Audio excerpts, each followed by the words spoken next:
Hello! I've been wondering for quite some time how much infrastructure do you actually need to be able to make a perimeter?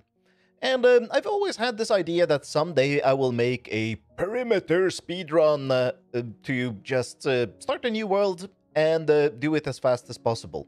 I've mentioned this on streams a few times, and people said, oh, it's not a speedrun because good reasons. And I guess that kind of makes sense a little bit. So I decided to call it a perimeter challenge instead. And I want to do it now because, well, 118 is very close, and with that new world height, new world generation, so it's gonna be completely different. So if I ever wanted to compare how slow or fast it is in 118 versus 117 or earlier, well, it's time to do it now. So I have set some rules for myself, and maybe someone else will also have this idea and wants to try it. So there are some rules that I think would make sense to follow. So we want to take an area and make a big hole down to bedrock, right? That's what we're calling a perimeter, even though perimeter is probably the technically not correct word for it, but let's not discuss that right now.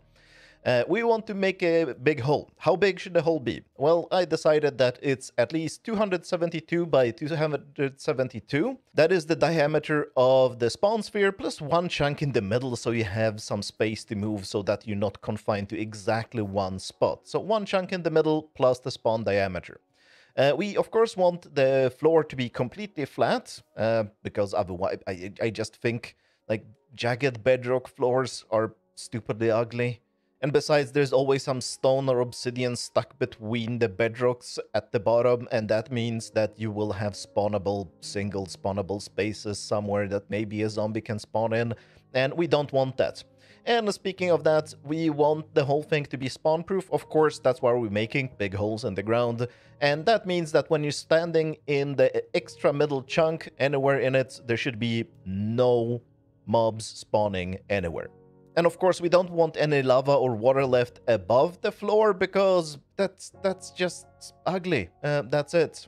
And if we ever decide to measure this, the time is the logged in time of all accounts used. So if I'm gonna use, say, a bot to chunk load or something to AFK a farm, that also counts as the total time, plus the time I spent. It's just the logged in time. I don't want to encourage myself or other people to lose sleep and not eat and neglect hygiene. That's not fun. Those kinds of speedruns always annoyed me a little bit, where people just pause their life and do nothing else for a week. That's just silly. No, so it's just logged in time that counts. But those are the general rules that would apply even to doing this the next time. If I ever do it in 118, I will probably want to do that. But specifically about this attempt, what are we going to do about this attempt? By the way, this attempt will probably be done in exactly this seed. I have already been scouting out a lot of seeds, and I really like this one. I'll come to why later. But what are my specific rules for this attempt? I want to do it efficiently, but no crazy rush. I kind of want to enjoy it, and well, I might actually waste a little bit of time. I'm aware of that. I am no speedrunner, and so yeah, efficiency, but no crazy rush. I'm gonna actually use a world eater, not a bomber. And that's because I've done some measurement and I've done some math, and there is a spectacular amount of lava that would have to be removed if we use the bomber and not the world eater. And the amount of iron I need to farm is significantly higher than the amount of slime, and slime farms can be scaled up much faster than iron farms can be. Maybe I'm wrong here. Actually, you do an attempt. You tell me. I'm going to do it in the spawn chunks.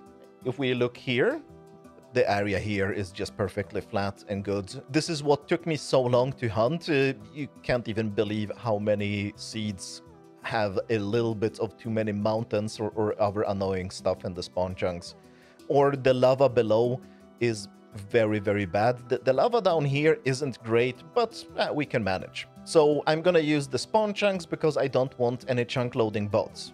I'm probably actually going to build a mob switch. I haven't really decided this yet, but I remember for doing my previous perimeter, the slimes were such a massive pain that a mob switch might be actually worth the time. And I will also probably get wings. Still not sure about that, but I think it will be worth it. The mobility will save me more time than trying to pillar up and climb everywhere.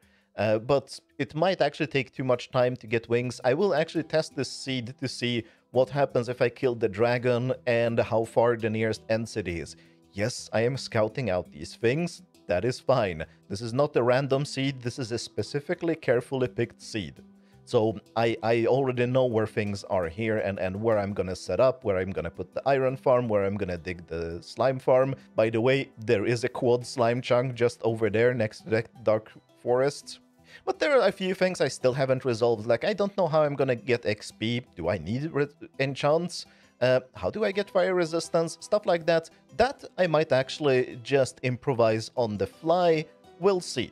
And my plan for doing this is like this. Over the next week, starting tomorrow, that is the day after this video comes out, I'm gonna be streaming. I'm gonna be streaming pretty much everything I do in this world as this attempt, and then I will do some short recap videos. I don't know how many I'll need, how many days we're gonna end up using. I'm suspecting this is gonna take more than 20 hours, but I could be wrong. I haven't tried it like this before, so I don't know. We'll see.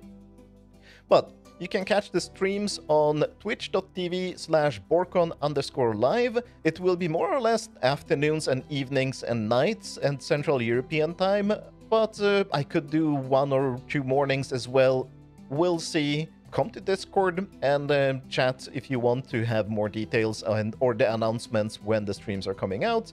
And I'm gonna try to do a recap video, maybe every day, maybe every other day, depending on how much got done and how much editing it needs, basically. But this is the episode 0. I'm just explaining what's gonna happen because I won't have time. And of course, it's not gonna be in this world because this world I have spent too much time logged in already, just making this sign and that little TNT fountain in the background, if you haven't caught it. It was very funny. I'm gonna be generating this world literally on the first stream, which will happen tomorrow evening. That is Wednesday at 6 o'clock in the afternoon, Central European time. Hope to see you there. Bye for now.